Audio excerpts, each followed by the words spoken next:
Today's drink's one of my favorites I've ever created. It's a tropical coffee and beer cocktail full of 4 of my favorite things: passion fruit, coffee, hops, and scotch, and it's called HOPSCOTCH. You even get a pun in there. So now, let's make some coffee cocktails. Alright, welcome back to the Coffee Cocktail channel, everyone. I'm Dan Fellows, and today we're making a coffee and beer cocktail, which isn't something you see very frequently, and I'm really hoping this drink, which is a really kind of unique and delicious kind of tropical, refreshing combination, is really going to change that. So this is a perfect drink for a hot day, and if it's getting hot where you are, make sure you try this out, because you will not regret it. It's so refreshing and so delicious. For hopscotch, we are going to need a passion fruit.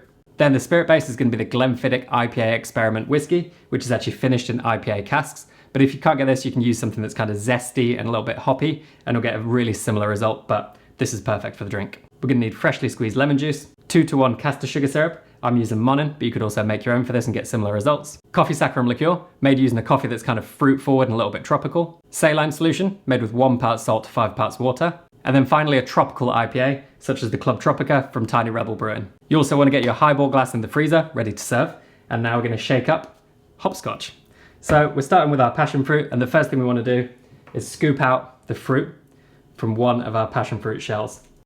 And any drink that starts with passion fruit, I think, is a winner, and it's going to be a hit either on your cocktail menu or if you're making it for friends. It's a good start. It's the perfect ingredient for summer.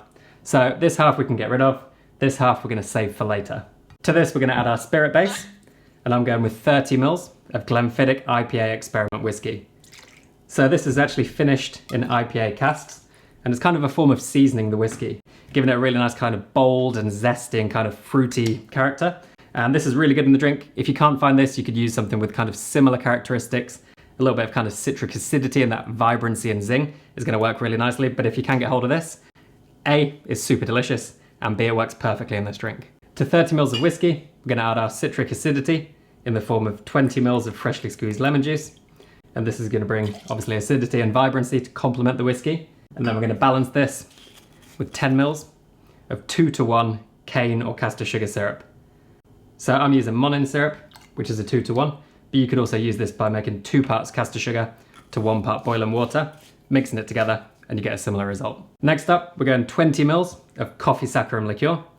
And if you've never made this before, I'll link a couple of videos above, which will show you how to make it. And I'm using a coffee from my friends at A Matter of Concrete. It's a Costa Rican coffee with delicious flavor notes of kind of pineapple and lemon, both of which are kind of in line with the flavor profile of this drink, with the tropical, zesty zinginess, so it's going to work perfectly. And this is made using 1 part spent espresso pucks to 1 part golden caster sugar. Mix this together to make a slurry, add 1 part of golden rum, and then finish this with 2 parts of that same coffee extracted as a filter brew. Combine this all together, pass it through a paper filter, and you're left with this delicious coffee saccharum liqueur. To bridge all these really kind of complex flavors together, we're going to add 1 gram of saline solution, made with 1 part sea salt to 5 parts boiling water. And then we just want to give this a quick shake over ice, just to kind of chill it all down and mix it all together.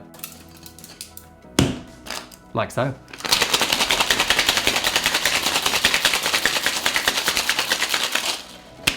So kind of 5 to 10 seconds is plenty, because we don't want too much dilution in there. And then we're just going to loosely strain the drink over our ice. I actually want a few bits of passion fruit to come through, because it really adds to the texture. So to finish the drink, we're just going to open our chilled beer, which is our tropical IPA.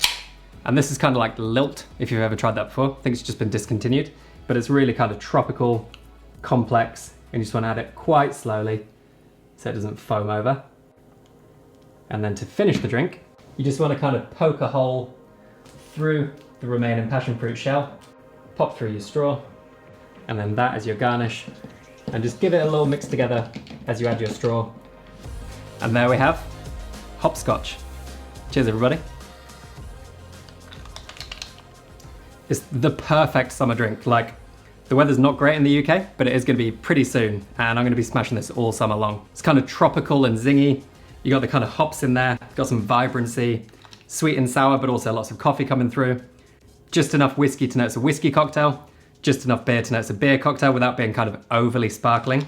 And it's just kind of greater than the sum of its parts. And the parts in there are pretty damn good parts. So I'm very happy with this drink. So make sure you subscribe to the channel if you've enjoyed this, which you can do by clicking just here. give this a try. Tag me on Instagram at DoneFellows1 if you do try it. Give me a follow over there. I'll link below the Patreon and Skillshare courses, and also more videos for you to enjoy just here and just here.